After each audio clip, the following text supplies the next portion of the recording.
Hello, I'm Rob from Gardner Professional Decorators, and I'll give you a quick video about sandpaper, its different types of uses and understanding the grit. Sandpaper was originally invented in the 13th century in China, where they used literally sand and crushed up shells and they glued it with natural glues onto leaves. Things have moved on a little bit from there, and in the 17th century they used glass, and some of you may have heard the phrase glass paper, where they just crushed up glass and again with natural glue stuck that onto the paper. Of course, health and safety nowadays, glass wouldn't be such a good idea.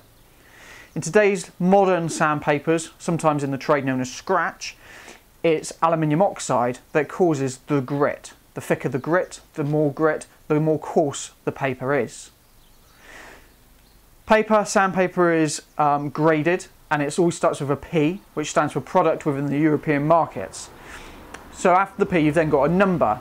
Usually starts at the lowest end as a 12, which would be things for industrial sanders, rubbing down hardwood floors and such, and that would be a really coarse paper that would leave a lot of scratch marks and take off layers upon layers of paint.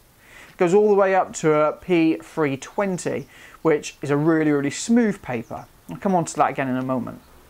So throughout the whole range of the different papers that you can buy, we use this type here. It comes as a 50-meter roll, and it's a standard size for the decorating trade, and we keep different types of paper in the van for the different jobs and products that we're using. This one here is a P80. You can tell that as it's wrote on the back, but we used 5 different types of paper. The first one being a P40, which is a really coarse paper, which is ideal for rubbing down things like metalwork, rubbing down runs out of badly painted woodwork and stuff like that. It will leave scratches, but that's fine because at that stage of the project we're going to still fill it and re-rub it down later on. Up from that, we use either a P60 or a P80, which is a really good grit for things like rubbing down filler and wood filler, and rubbing down previously painted woodwork that isn't too bad, hasn't got too many runs in it. Next one up from that is this one here, which is the 180, which is ideal for rubbing down in between coats. So after you've applied a coat of paint to your woodwork or to your walls, then you could use the 180 just to smooth it all down before your final coat.